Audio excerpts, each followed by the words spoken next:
Thank you for checking in. I've spent most of the day drinking, and it occurred to me, if the Chinese invented everything, why don't they rule the world? And before you go off the deep end, the Chinese invented a tremendous number of things, and it's worth some investigation. Their four greatest inventions: paper, basically the compass, gunpowder, printing, both wood block and movable type. Movable type!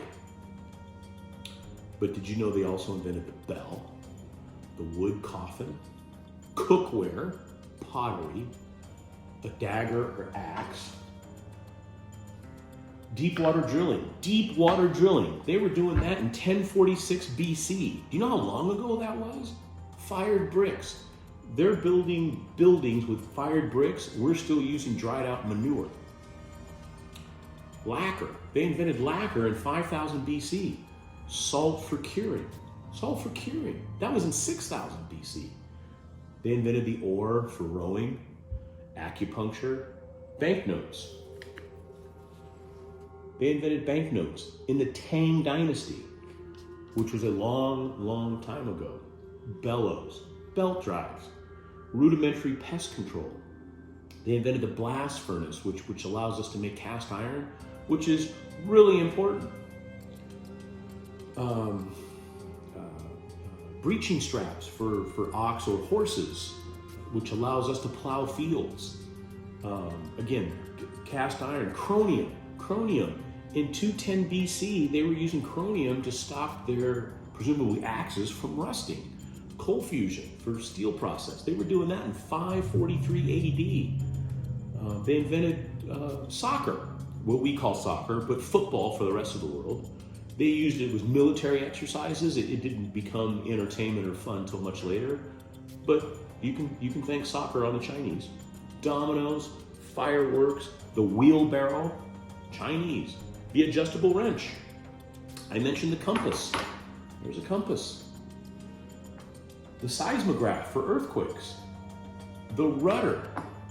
Their looms, the complexity of their looms led to the 13th century textile industry that made basically the clothes as we know it today.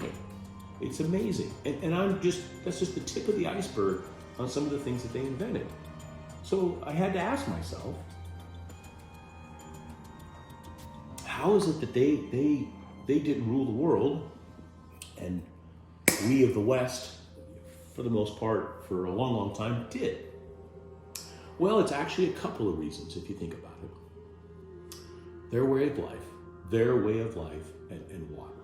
So, their way of life, they had so much, but they changed so little, right? When here in the West, we use everything we can get our hands on to affect some sort of change. Good, bad, right, wrong. If we can make a change, damn it, we do it. The Chinese, they take their magnetic spoon and they spin it on drawings of the earth and the stars, and depending on where the end of the spoon lands, they make political predictions. In the West, we use it as a compass, and we basically conquer the world and set up empires all over the planet, crossing oceans using a rudder that they invented.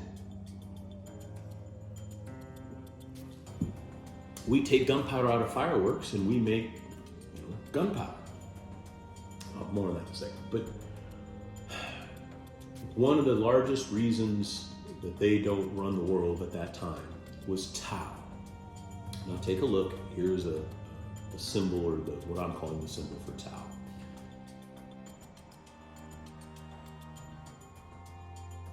Tao is the universal way, it means the universal way, the order of nature.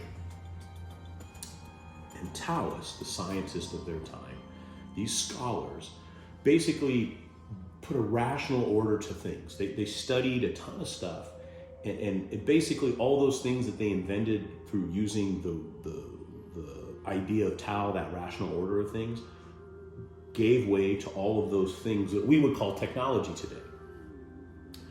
The problem, and that's not the right way to say it, their challenge was and I can't get too deep into the weeds because I honestly, it starts to make my head hurt. But there's a Chinese philosophy called Shen.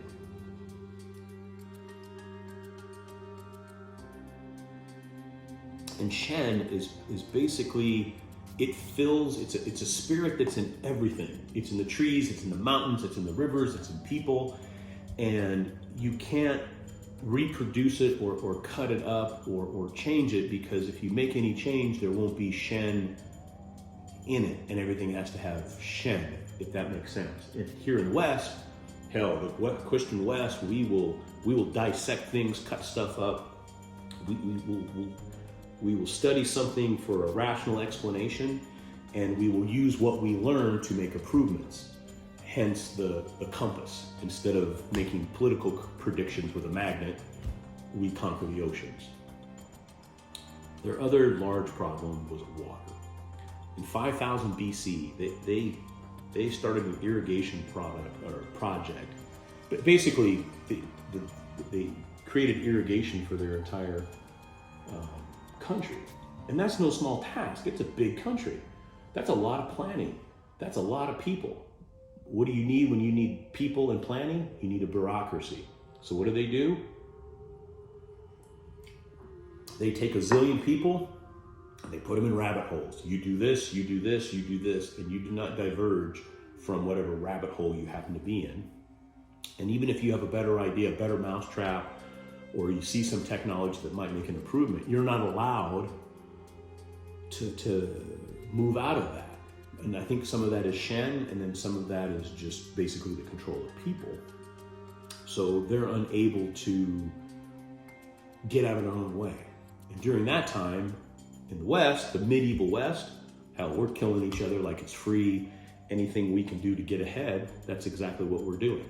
And I think that is why they use fireworks, and we took a bell that they invented, filled it full of gunpowder, put a cannonball made out of cast iron that they figured out how to do, and conquered the world again. And yes, all a cannon in it is a bell mashed down, gunpowder, in goes the cast iron ball, you start blowing people up.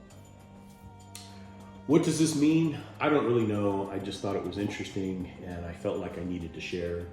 I'm gonna have to do a little bit more of a deep dive into some of the Shen stuff and Tao. But again, I thought it was very, very interesting. I hope you did too. But look it up. Go crack a book, go to Google, look and see what the Chinese, all the things they invented. I just scratched the surface. And yes, a lot of things that they invented, the West improved upon, as I basically said. I mean, they didn't, we got the compass, but they did the math, like today. Anyway, look it up, do your own investigations. I think you'll find it fascinating. It's very interesting to me. I'm gonna go back and do some more reading. But in this world, when you can be anything you want, you be kind, you be humble, you be forgiving, and you be melting snow. Bye-bye.